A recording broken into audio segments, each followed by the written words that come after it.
Do you wake up dreading at the idea of facing the struggle of life? I have. There are times when we have to ask ourselves the question, is this really worth it? Now, for some, the answer to that question can lead to a downward spiral. And while for others, it becomes a rallying cry for things that have to just change in our lives. But regardless of which way that may lead us, if we don't have a plan to move forward, the frustration and the anxiety to achieve our life's mission, nothing's going to change at all. Well, today, my guest shares his journey from obesity and addiction to living the highest version as a father, a husband, and a leader. Now, before we get into all that, I just want to remind you, if you're interested in raising your standards as a father, a husband, and an entrepreneur, then I encourage you to participate in our Band of Brothers group mentorship program. We're a group of ordinary guys working towards living extraordinary lives. And you can find all this information at the Awakened Man Training Academy at members.thenet. And with that, let's get on with today's episode.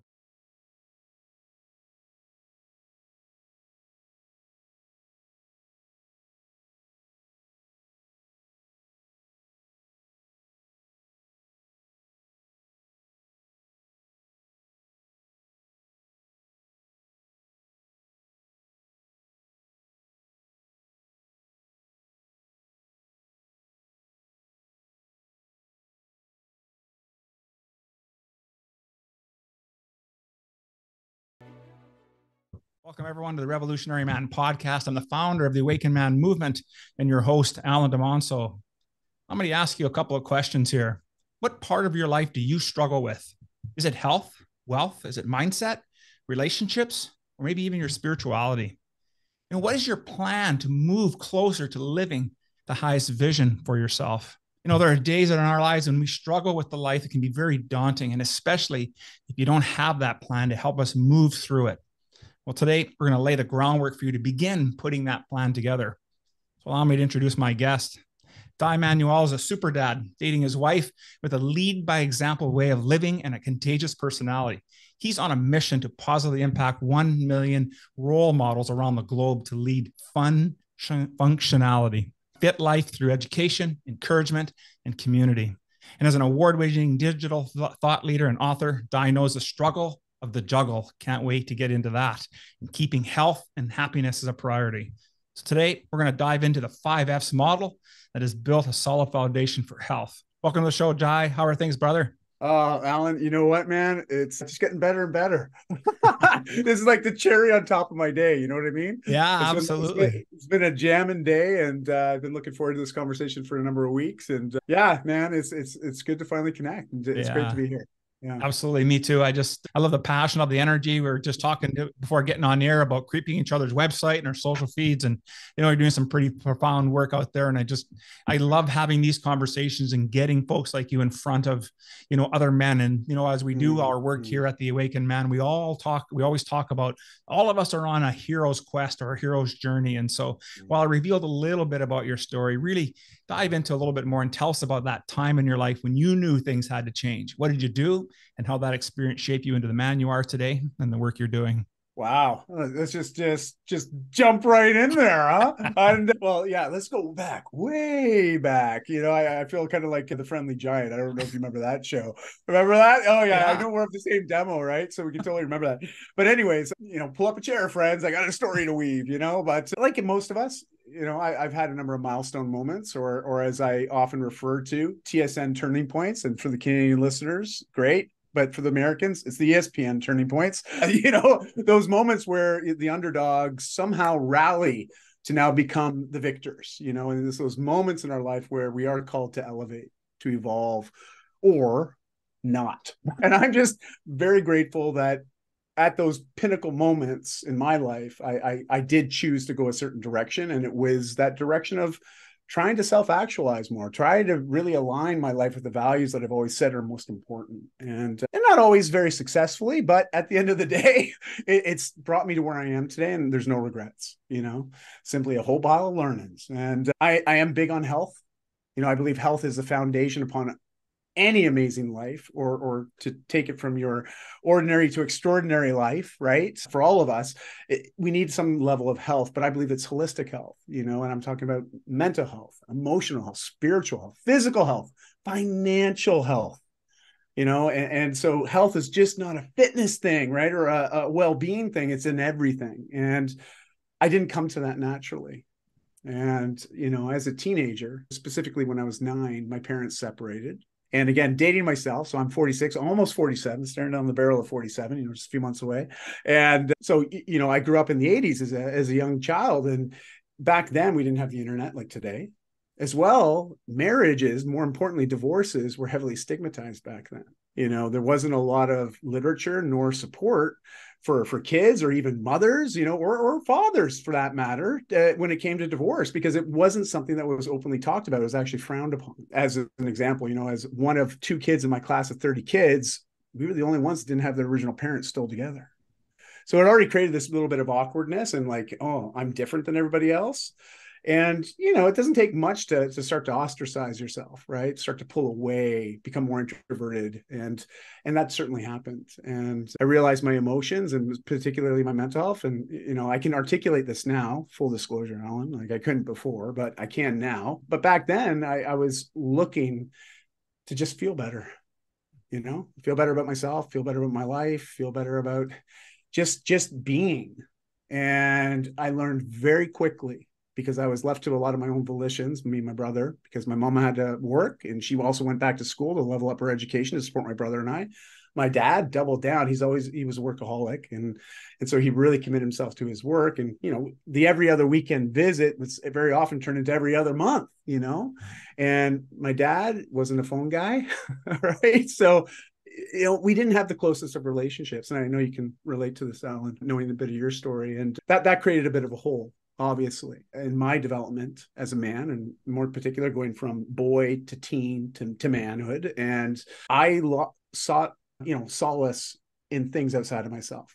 Most importantly, video games, movies, as well as eating certain foods that gave me an instant emotional response. And it wasn't like I was sitting around like, hey, pass some more salad, please.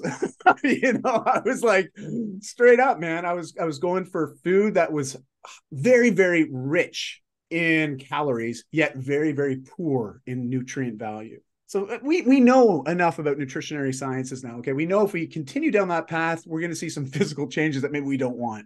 Well, I wasn't aware of that because all I cared about was that instant relief. And after 5 years of doing that consistently day in, day out, and I mean, I was a champion. Okay. I was very good at doing just those 3 things. At almost 15 years old, 14, just before my birthday, I was dealing with some asthma that was brought on by my weight, as well as dealing with sore knees and just achy joints and really not sleeping very well because there's a bit of apnea as well. Right. And I remember the GP, Dr. Quinn, pulling my mom aside. Benny Ann, Dai's morbidly obese. His BMI is in the 40s. And, here I am, right? A 14-year-old. I'm like, okay, I can tell by the tone, this isn't a good thing. But I didn't really need that to tell me that I wasn't feeling well, that things weren't right.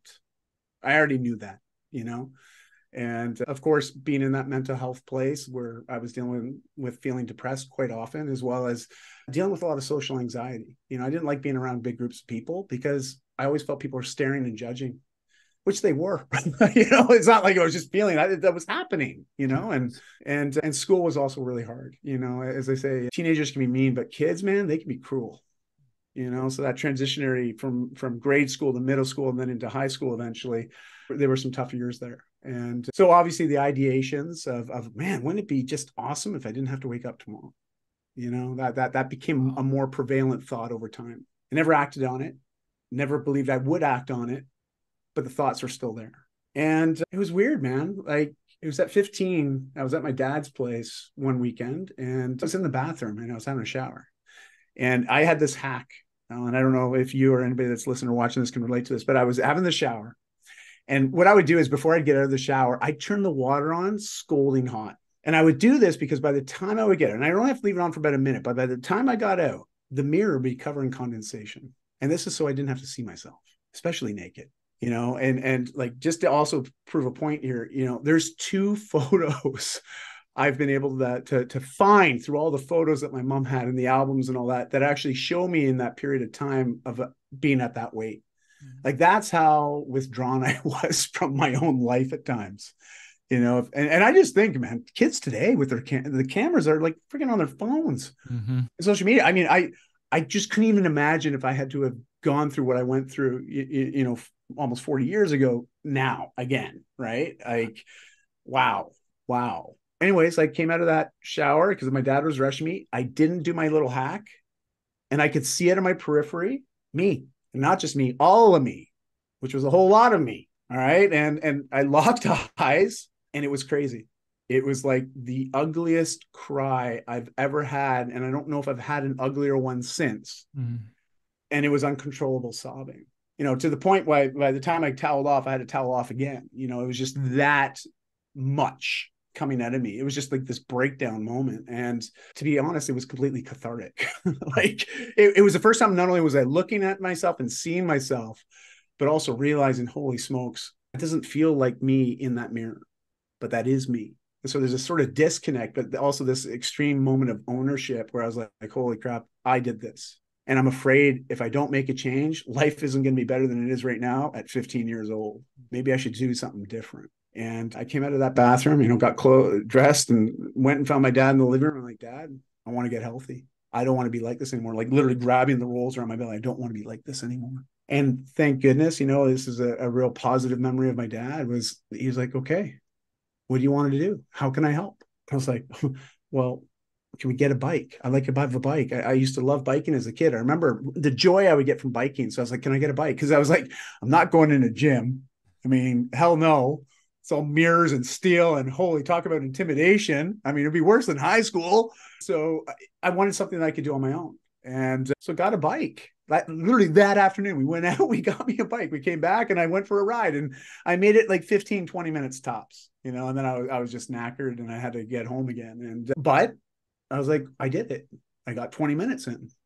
I definitely got sweaty. I felt my body working. I was tired, but I felt good that I had taken an action. And I was also committed that I'm going to do it again tomorrow. And then the next day, and then the next day. And sure enough, 3 to 4 weeks into this process, that 20 went to 25, went to 35, went to an hour, and sometimes even more than an hour I was out. And I'll tell you, like instantly, within just a matter of weeks, my pants started feeling a little bit looser, which gave me this confidence that, whoa, it's working.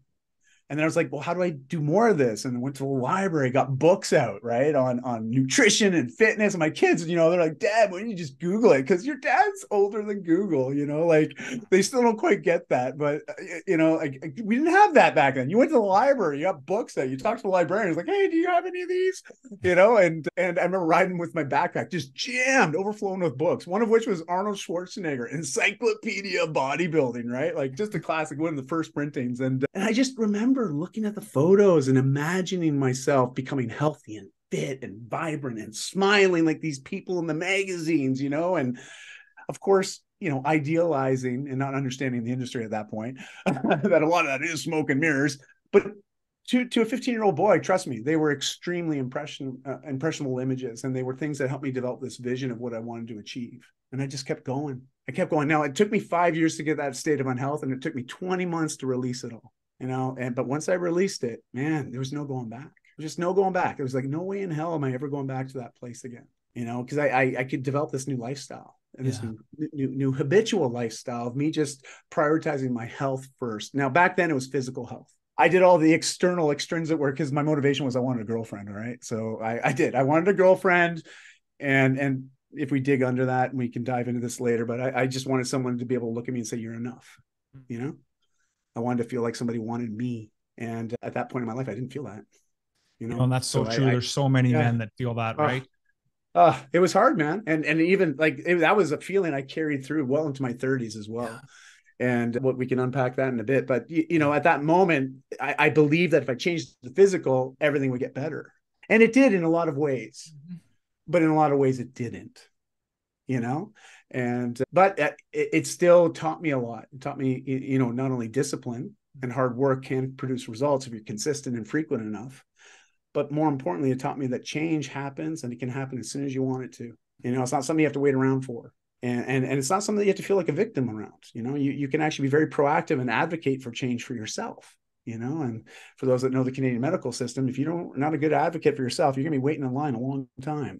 It's for the American people, like, yes, you have to pay for your medical, but at least you get front of the line if you're willing to pay. Up in Canada, not quite the same way. You might be waiting a year or two. I look at my mom, and man, 18 months to get in to see a specialist. By the time she saw him, it was like the condition was even worse, right? Yes. So it's like, anyways, sorry, I digress. I didn't mean to go political, but you know what I mean? That's sort of like that origin story of where my hero's journey began. But it wasn't until later I finally met one of those guides or a guru, and it sort of, again, pivoted sort of the direction of my journey for the next, I'd say 15 years, but we can chat about that in a bit. Yeah, man, I just love that story. And what I really appreciate is about, how you just talked about how it started off as this external piece, right? And I think how many times, even as older men, and right in our work here and doing men's work, is to help guys recognize the external validation that we're always looking for. And yes, as men, it's one of the core needs.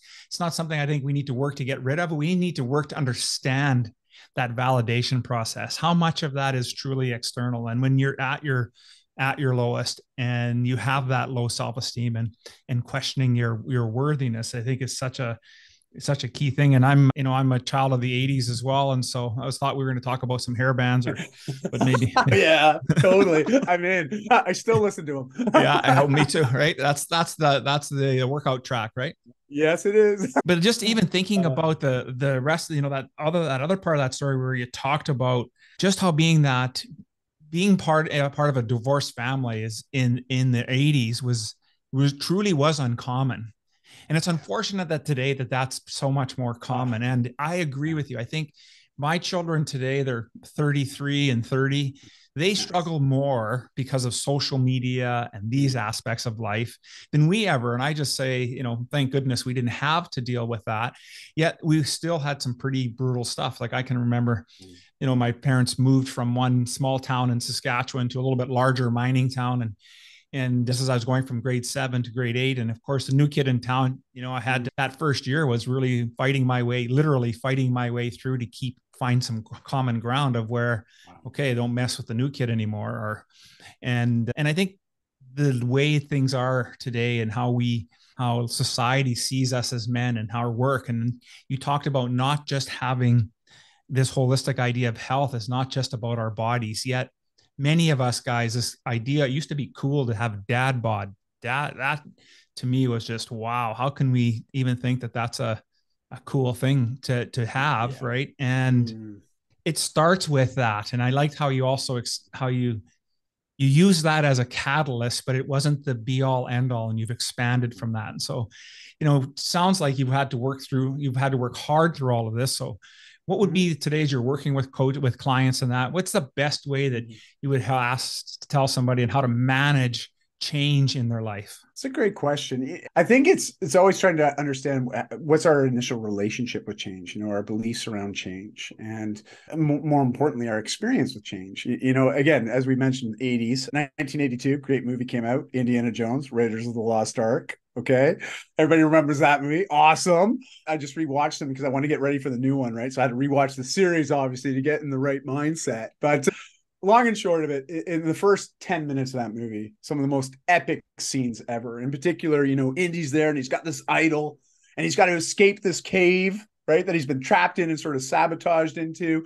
And you see him start running like a bat out of hell because there's this massive boulder chasing him, like just barreling down behind him, right? Well, that scene is a beautiful metaphor for how most of us experience change. Okay, like we're Indiana Jones, the heroes of our journey. We've got some prize that we cherish and we honor and we want to maintain and hold on to, but we see this period of change coming at us, whether we like it or not. And we feel like if I don't hurry up or I don't keep going or I don't do this or that or the other, it's going to overcome me. It's going to take me out. And that will be the end of everything. And fair enough. Maybe that's how change is. But I like to believe that that's not always how change has to be. That's a real victim mentality that, well, change is going to happen. It's going to kick my butt and nothing I can do about it. So why bother? I mean, we hear that about the gym, right? It's like, well, if I can't work out 5 days a week, why bother? Because that's what I used to do as a teen. Is what I did in my 20s when I used to play, university football. And, like that, well, if I can't do that now, there's no point. I'm like, what are you talking about? Right. Like, I remember I used to invite people to come do CrossFit with me. It's like, oh, CrossFit. Oh, well, wait a minute, I'm going to go to the gym for a few weeks, get a little fitter, then I'll come join you at CrossFit. Like, what are you talking about? You know, you want to go to the gym, but you don't want to go to the gym until you're fitter? What? Anyways, long and short of this little, side story here is change is going to happen whether you like it or not. That is a true fact. You know, Buddha 2,600 years ago, he's like, hey, dudes, the only thing we know for absolute certain in this universe is that it's impermanent. Everything's in a state of change. Nothing's going to stay as it is. Damn, that's true. You know, a lot of us can push back on that, and a lot of people have, you know, and I'm not here to talk about religions, or I'm keeping this non-secular, right? But, you know, in the last 100 years, science has said, whoa, you know what? The universe is all space. These yes. Objects, all space. You know what? There's this law of entropy where everything's just in a constant state of change energetically. Wow. I guess Buddha was right, you know? So isn't it funny how we get this full circle mentality, right? And so here's the thing. If you accept the change is going to happen whether you like it or not, well, why not learn how to work with it rather than against it? And that's really my motto, you know, is I invite people, first look at your relationship with change. Think about the changes that you've already navigated in your life. Like every man's got big stories around change. Every woman, every person, every human's got stories of change, stories of hardship, you know, stories of overcoming something that you didn't think you could do, but also the fact that you learned to do things that you thought you couldn't do before. That all involved change. You had your first date. You got a second date, you know, you got married. Like, talk about not only being vulnerable, but experiencing change at the same time. Yeah. And I think we get so focused on the things that were or on the things that could be, rather than just saying, what's going on right now? You know, what matters right now? And when you reframe that, all of a sudden, what doesn't seem as possible becomes very possible or doable, or at least we start to see different paths that maybe we can choose between going or traveling, right? And so that's where I always invite people to start, is just think about change. Think about how you relate to change. Think about the big stuff you've already done, because everybody can navigate change. And I'm not saying it's not going to be hard. Yeah. I'm not saying it's not going to be easy. I'm just saying it's going to be, you know, and our experience with it is going to be largely due to the filter that we apply to it. So, yeah, that's usually where I start people at.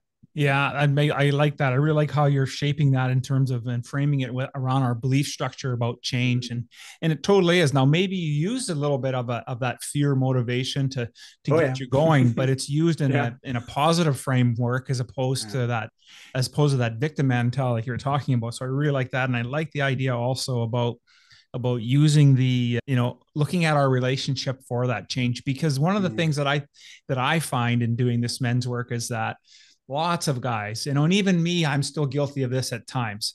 I won't really make the change until I absolutely have to. Case in point, calling my doctor, right? Oh, my wife doesn't ask me to call the doctor. Did you make your annual physical appointment yet?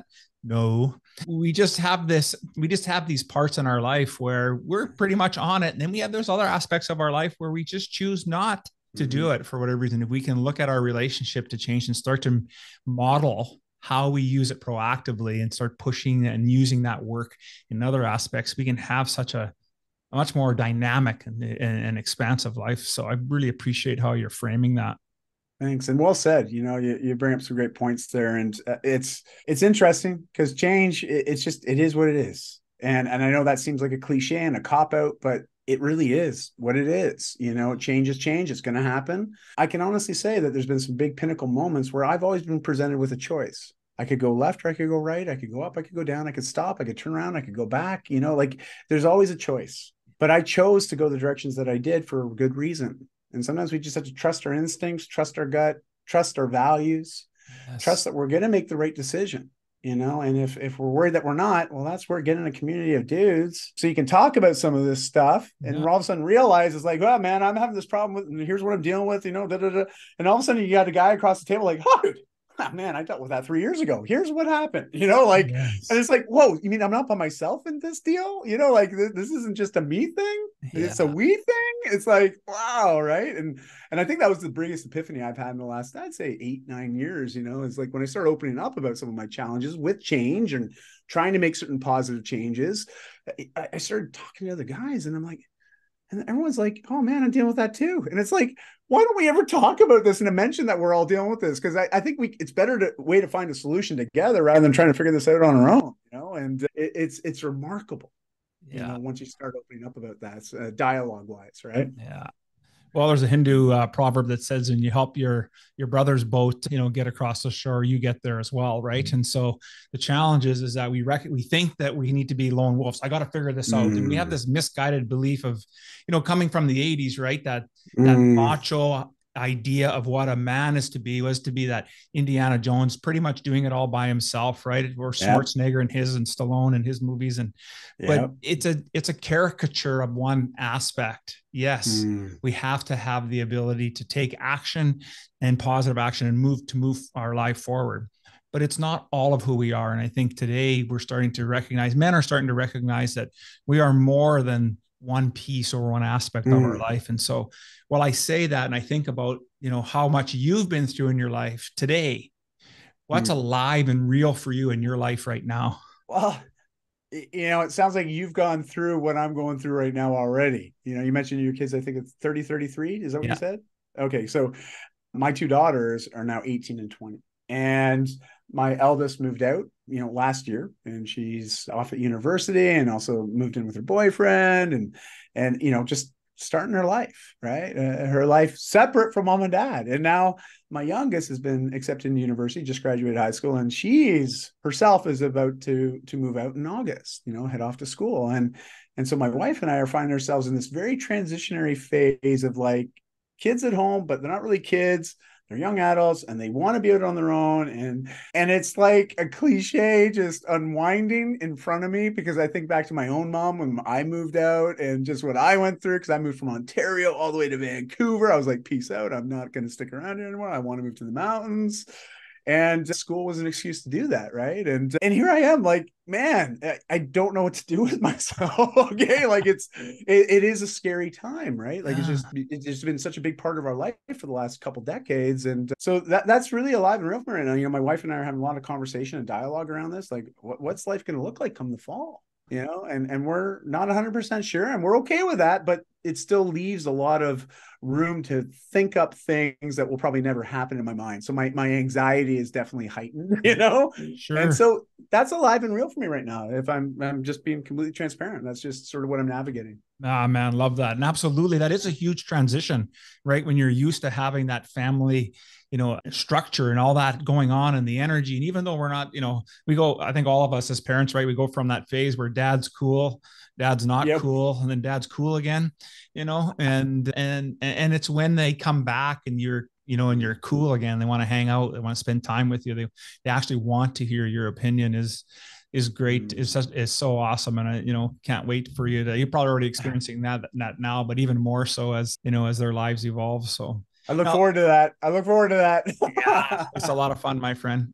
Now you've also been extremely uh, successful in business, so I'd like to, mm, ask a couple of questions for our audience, mm, also just to pick your brain on, what were some of the biggest learnings, maybe even mm, struggles that you had when you had to experience in scaling your business up to 8 figures, and tell us a little bit about mm. that journey. Well, it was a team effort, and I was fortunate that I was a co-founder of a company that sold fitness equipment. And I originally, and this is interesting because in my life, I'd always sort of had this idea of exchanging hours for dollars, which is just the way I grew up. I was sort of used to that, even though my dad was very entrepreneurial, never worked in that model, but it was always billable hours as a as a veterinarian doctor, so he looked after animals, and so it was all based on billable hours, right? So in a way, it was that exchange. But then he started to duplicate the process by hiring other vets that could work within his clinic, so he could bill for more hours, right?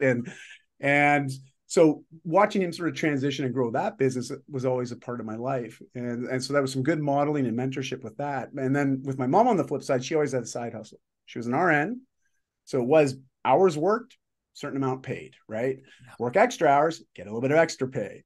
But she always had this entrepreneurial bug in her that she always wanted to satisfy. And so whether it was an antique store that she ran on weekends, or she had a personal like interior design business, and then she also had what was that other thing? She had I want to say Airbnb, but they're not called Airbnb, a B&B. Talk about branding, huh? Like powerful. I just think it's like Kleenex, right? Airbnb. She had a B&B. And this is Nice. before Airbnb, right? And so, she was just very entrepreneurial. He always had a side hustle. So I had those points of influence in my life and just sort of things I've watched. So that was always in me to some extent. It was like, how can I leverage my time better? And, all of a sudden I had this opportunity to work in a fitness equipment chain. And this is selling fitness equipment where your pay is completely based on performance. And I remember going in there, I just wanted to buy a heavy bag because I was actually teaching kickboxing, and Taekwondo, in particular to kids and teens. And I went in to buy a heavy bag. And the manager and I got into conversation. She's like, "Hey, have you ever thought about maybe doing something like this?" I'm like, "Well, like what? You mean selling this stuff?" And she goes, "Yeah." I'm like, "Well, no, I've never really worked in retail, but tell me about it." And so she started to walk me through it. And then I had to look at it and I was like, okay. Let me ask you this thing. You mean the more people I help get healthy and fit by buying this stuff and using it, you're going to pay me more? And she's like, "Yeah." I'm like, "All right, when can I start?" I was like, "I'm going to crush this." I love helping people. This would be awesome. And I love this toy store, it was just amazing. And so I started working in that industry and I excelled very, very quickly to the point I moved into management within the first 9 months. I was contemplating going back to school to be a lawyer or to become a teacher. With an English lit and philosophy background, it's like, what the hell else am I going to do? Right. So I'm like, that's why I was working as a personal trainer and a coach. Right. And so all of a sudden I had this vehicle position in front of me where I was like, wow, I'm making literally within the first 2 years, I was making as much as an entry-level lawyer or as a seasoned teacher. And I was like, but I'm doing something that I love. I'm like, well, I ain't going back to school. And my parents are like, "You selling fitness equipment? That can't be a career." They're sort of like, they're worried. They were academics, right? They had degrees and they had these vocations that were highly leveraged degrees. And I went a different direction, and within the first couple of years, I had an opportunity with the joint venture partner that was running that initial chain, this national chain. He had a falling out with his partners. And he knew I was his number one guy. He knew I was a workhorse. He knew I was hungry. Because he had been mentoring me for a few years, teaching me everything that he knew. And so when the opportunity came to separate and go off as an independent, he asked me, "Hey, do you want to get in? I'll make you an equity partner."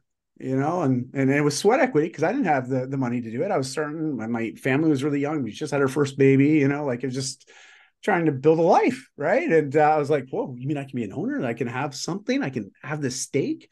It's like, I'm in.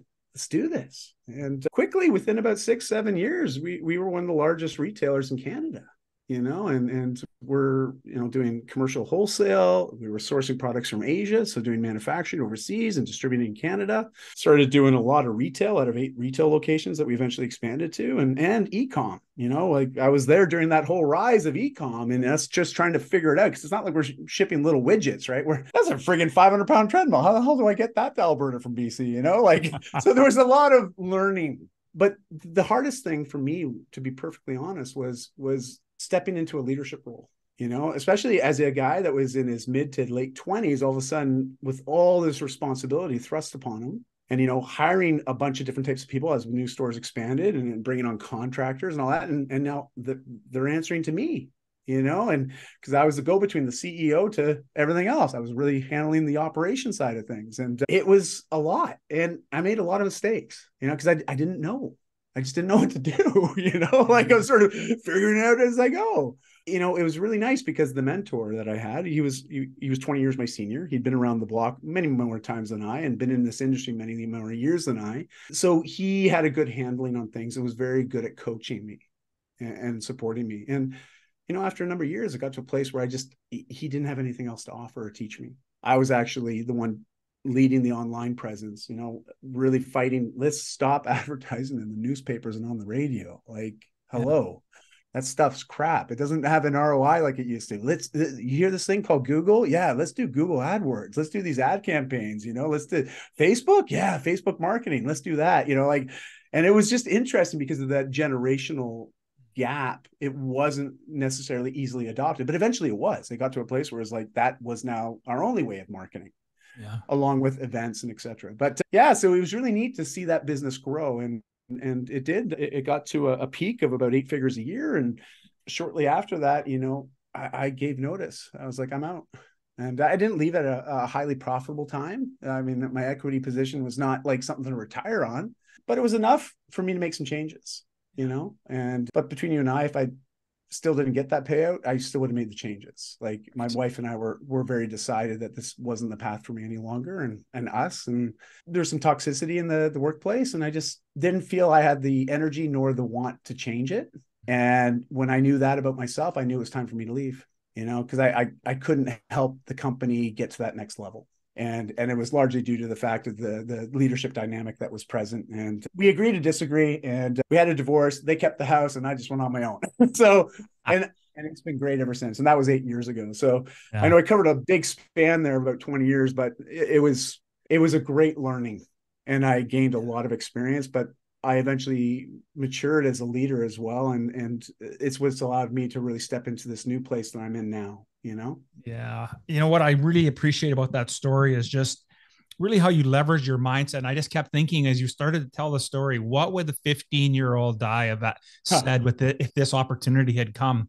And then I thought that guy probably would have said no before he made the decision to having before the shower incident, right? Yeah. But then after, I think he might have had the gumption to go on through it. And the other takeaway I was getting from that was just thinking about, hopefully the listeners picked up that you had a mentor to help guide you, even though it was still, figuring it out one step at a time, not really knowing, there was still mentorship. And that's why it's so important that we have that, in our lives, and to do that, because without the mindset of let's just do this and figure it out, well, along with a mentor, and then having the recognition and the wherewithal of when the stay has ran its course. And I think sometimes for guys, we get stuck in, well, this is the career I've chosen, and I'm going to stay in this.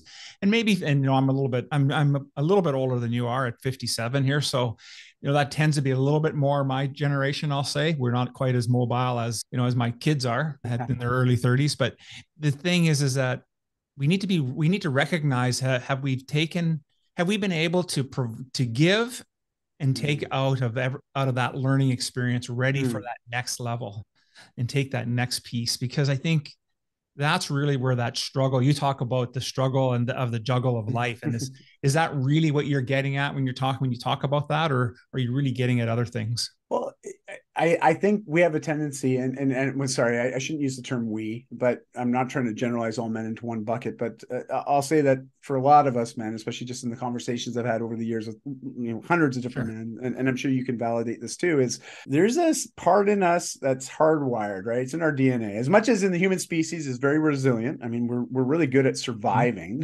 and under the right circumstances, thriving, right? And I mean, look at it, like 8 billion of us. I mean, Canada's over 40 million now. Woo! Like, it's just, we see this amazingness of humanity as a species. And my climate change friends are like, yeah, we're too resilient, like overconsume, overpopulate. Anyways, but regardless, it's in our DNA. And I think there's also a part of our DNA as men specifically that there's that hunter-gatherer in us, right?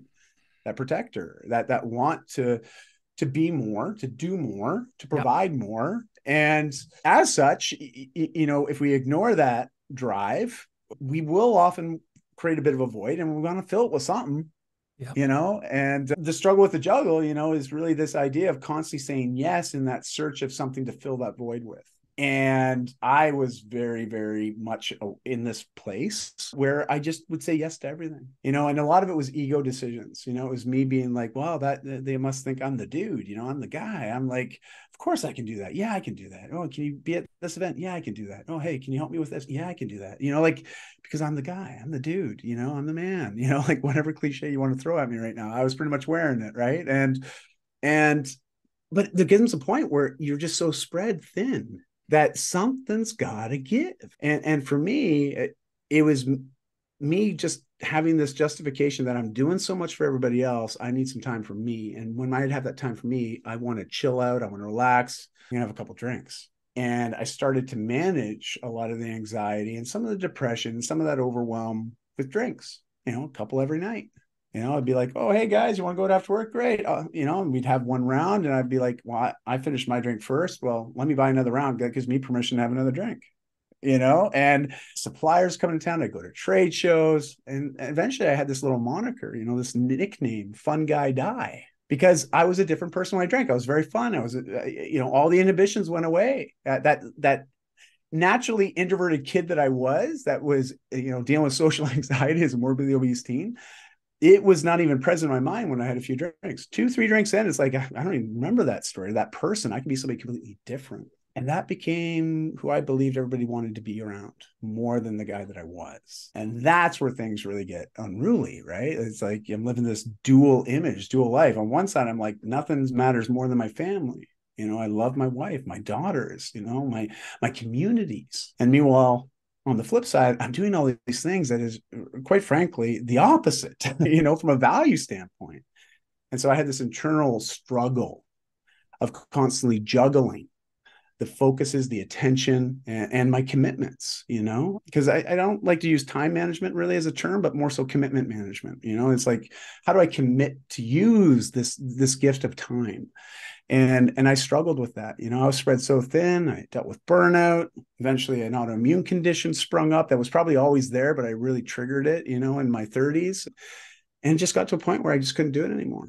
I crashed and I burned, and that's sort of where my TEDx talk came in about 18 months ago, sharing that story of that day, where just the proverbial doo-doo hit the fan, like full on. And again, one of those moments that, just to take a line of your book, Alan, when you're so afraid, of not making the change, you're probably ready to make the change. And literally it just got to that place for me again, just many years later. So, yeah. It's interesting how life presents with us with these challenges, depending on how, from where you come from a belief structure, whether that's a spiritual experience or not.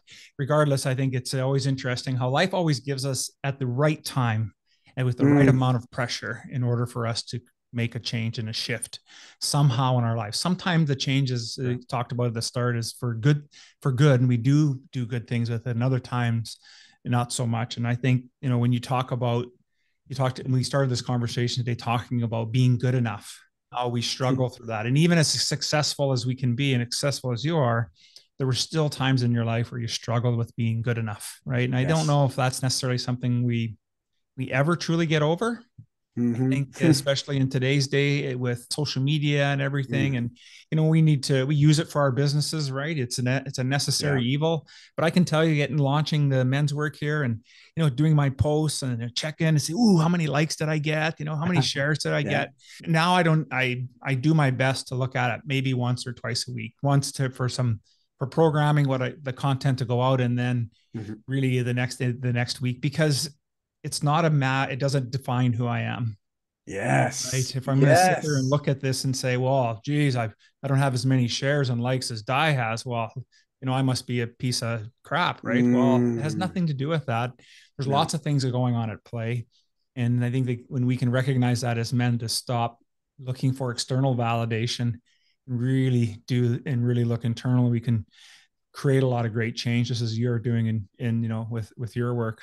You also talk about even dating your wife for 21 years. Tell me a little bit about, let's get back to some personal stuff. Tell me a little bit about that, because I think that is outstanding. I alluded to, my background, philosophy and English lit, so language is pretty important, but especially the language we use to communicate to ourselves. Right. And language can be extremely intentional. And I think, this really became present for my wife and I. Gosh, this would have been around 2010-ish, around 2010, because we'd been together for almost a decade at that point. So we're actually in our 23rd year now. So as I say, we've been dating successfully for 23 years, and or at least happily dating, more or less. Hey man, full on. Like there's some gray years there, which, hey, I'll own. They're mine. That was all me. But we wanted to get really intentional with our relationship, and specifically that investment of time with, that time with each other. Because, when you have kids, especially younger kids, I mean, the energy demand that's on the parents to support the kids is high. And to be fair, we want to give it to them. Okay. Like, it's not like we signed up to be parents not to support them and not to help them be the best versions, and to also provide them, as the cliche goes, with a better life than we had ourselves. Right. Like, it's what we want for our kids. But there comes a point where parenting or I should say leaks into becoming more martyrdom, right? And we start to put ourselves and the people that we were and the people we were together, almost on the back burner. Yeah. And we recognized that was happening big time in our relationship, and so we said, you know what, we got to get back to just dating, just being, as much as we're man and wife, like, or husband and wife, or whatever you want to say, this happily married couple. Yeah, and it wasn't always happy, but it was also because we weren't getting what each of us were wanting from the relationship. And this is still a work in process, like I'm still working on this, but it's important. And I should always be working on it, because I want to work on us. And we have this thing where we created a non-negotiable evening every week. And it's Saturday night, 5 p.m. onward. Like, to the point that our friends don't even ask us to do anything on Saturday nights anymore, unless it's something that Christy and I could go to together. Right. Yeah. And we'll make it in our date night. But it's literally that non-negotiable night every week that, we turn off our phones, we turn off the devices, we spend this quality connection time together. And we take turns planning what we're going to do on that Saturday night, and we love it, and we also steal away, as our kids got older, we now have other opportunities where we'll go out for a Sunday morning walk, and we sometimes will do it on a Tuesday or a Thursday morning, or we'll meet after work one day. And we're just more intentional with this time that we vest, or these commitments of time that we vest with one another. And it's made all the difference. It's not huge amounts. Okay. Like, you look at the 168 hours in the week. I mean, really, this focused, intentional times, like 5 of those 168 hours. And it ain't a lot, but it's enough to keep us in a really good place and to allow us the space to keep discovering new things about one another. Because I'll tell you, 23 years, since I first met her, we're very different people now. Yeah. And if we didn't take the time to date and to rediscover who we've been becoming and continue to become, we'd be missing out the opportunity to keep falling in love again and again. And that's why I'm dating my wife, Right on. And so, yeah, my invitation to any man out there, keep dating, always be dating, your wife, that is, your wife. Right. Absolutely. Yeah, absolutely. For sure. For sure. Listen, I'm just wondering, you must be a pretty decent reader, a pretty avid reader. What book is currently on your nightstand? And if you don't have one, that you're in between books, what has been the most impactful book that you've read in your life? Well, it's so funny. There's 2 that I'm rereading right now, and one of which I'm sure is probably on your bookshelf. Okay. And it's The Way of the Superior Man by David Deida. Right. I reread it every couple of years, and any of the men's groups or men that I connect with, I'm always like, you know what, you got to read this book, just to read it, to just maybe just offer some different insights, some different perspectives. I'm not saying everything in the book has to be taken as fact or as a must do, but it simply is a way to start opening up to maybe some other ideas. And so it's one book that I really enjoy, because it's also one you don't have to read in sequence. You can just pick it up, open it up, and read one of the chapters, and they're not very long. It's an easy read, and it just has these little insights, so that's one book I'm actually rereading right now. Right. And the second to that is actually a fiction book, and it's called The Alchemist by Paulo Coelho. Yeah, I knew you'd love this one. And just, hey, full on. Okay, so guys, here, write this down. All right, if you're out there and you're dating right now, okay, on your first date, don't get flowers, don't do the chocolate thing, bring a copy of The Alchemist. Okay, write a personal note in the front page, give it to that date, because chances are she'll be your wife that you'll be dating for the next 23 years. So, and it was what I gave Christy on our first date, because it was a book I had just finished. She's someone that loves travel, was very open-minded, and just, it was things that I thought, I had this feeling that she'd totally dig. And I remember giving her a copy of that book, and that really, just from there on, we really were together, so, but I love The Alchemist. I love the story. I love that idea of, like, all of us going on these huge hero journeys, but ultimately at times we end up coming back to right where we began, but with a new perspective, yes, a new appreciation, a new level of gratitude for what we already had that we didn't appreciate before. And and so I love it. And if you get a chance, Audible's got a great version of it, and it's narrated by Jeremy Irons. Oh, goodness. Oh, dude, it's so good. It's so good. So truthfully, I re-listen to that every year. It's something I like to listen to when I'm doing my walks or a bike ride or like long cardio, because it can get pretty boring doing long cardio stuff. But I put on like an audiobook, especially narrated by Jeremy Irons, and man, I can just zone out and keep going, No kidding. Man, I love that. And I totally forgot about The Alchemist, and I'm going to have to go to other room and get that book off the shelf, because that is an outstanding, outstanding book. Great Really book. the precursor to the monk who sold his Ferrari, idea, Yes. right? So I really, in Yes. terms of that hero's journey and that change, I really love that book. Of Awesome. everything Knew that you we would. spoke, yeah, of everything we spoke about today, maybe there was something we didn't get a chance to touch on today, Dai. What would be the one thing you'd want our listeners to take away from this conversation? You know, that, I'm just going to say, I know I'm riffing on Buddha a bit here. And I think it's because a few years ago I did a Vipassana, and it's a 10-day silent retreat where you basically are sitting on a pillow for 10 days, and meditating. It was like the hardest thing I've ever done in my life. Okay. The hardest thing. You live like a monk for 10 days. Okay. But you come out of that experience changed. I don't care who you are. You come out of it changed. And I had this sort of new appreciation for the non-secular teachings of Buddha. Not Buddhism per se, but just what was shared in the tenets. And I remember having a discussion with the meditation instructor, and because it's a silent retreat, that was the only time I got to say anything, was when you have this one-on-one with the head instructor, and it's really just to ask a question or two, and then they just sort of espouse all over the place about what you just asked. She got to this thing because I asked about the this too shall pass commentary. Because we hear it all the time, right? Oh, don't worry, this too shall pass. It's like, yeah, I got it in a fortune cookie. I get it, whatever, but this too shall pass. And much of us always think that's due to the hard stuff that we have to deal with, all the hardships in life, all the suffering that we have to sort of endure as this human experience. But don't worry, you'll get through this. This will pass. And sure enough, think about all the hard stuff that we've been through and the hard stories I've shared today, right? I got through them. And when I look back on them, they never seem as bad in reflection than they did when I was in it, right? And because we evolve, we get through it, and we realize, man, we are resilient. Here she was, and she challenged me on that. And she said, that's not just what Buddha meant about it. He also meant every great thing that you've ever had experienced in your life, that too will pass. The days that my daughters were born, the day that I met Christy, my wife, the day I closed my first big sale, those all passed as well. Yes. So it was this instant, like, oh, I was sort of like, oh, I get it. It's like, all I got is right now, and this experience right now. And I know there's books about this. I mean, Eckhart Tolle, Power and Now. I mean, everyone's talking about this. I think we're all aware of it. But when you really have that visceral response, that gut reaction where it's just like it lands, you can't unlearn that. You can't not appreciate that. And so it really has helped me become much more present in my life and to the people that matter most in it.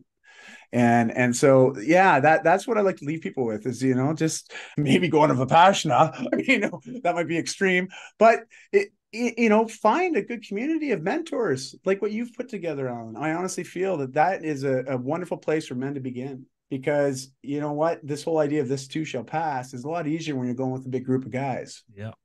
Because you'll realize we're all on different stages of the journey, but as the African proverb goes, rising tide raises all ships. That's right. Well, the cool thing is you're controlling the tide with your community. So raise the ships, my man. Right on. Yeah. Love it. Yeah. Oh, buddy, I just want to say thanks so much for spending time with us today. We had such a great conversation, and I think you've been able to give us a little bit of idea about fitness and family and faith and, how finances. And if we put it all together in a fun perspective, we can show how we can be better husbands and fathers and leaders. So I know you're out there, out in the socials and all that, but tell us, where would you like, if somebody wanted to get involved with your work and spend some time with you, Dai, what's the best way for them to get a hold of you? Well, I'm pretty easy to find if you can spell my name right. Just remember, Dai is a Welsh name for David. Dai is D-A-I. I know, weird one, right? But I think back on my parents now, like they were visionaries, because when Google came out, I was like, wow, this is easy to SEO. There's nobody else out there with my name, But I'll tell you, it was another sore spot growing up, especially as an obese kid being called Dai. I mean, it just opened up a whole can of worms. But yeah, I love my name now, and I'm really appreciative. But here's the thing. I'm most active on LinkedIn, Instagram, and Facebook. So those are my three socials where I am most active. I spend most of my time just creating content and engaging with those that engage with my content.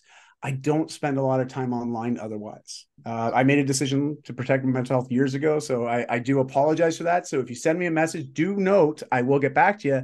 Just give me a couple days grace. And outside of that, I just love to have a conversation with anybody and everyone. Right tell me what are you working on that you're changing right now? I'd just love to hear about it. I like to hear people's stories just like you, Alan. So that's a wonderful way to begin. Perfect. Well, I'm going to make sure all that information's in the show notes so people can reach out to you. You're doing some phenomenal work, and I just loved our conversation today. So thank you so much for being on the show. Thanks, Alan. Absolute pleasure and honor to be here today. And I look forward to our next conversation already.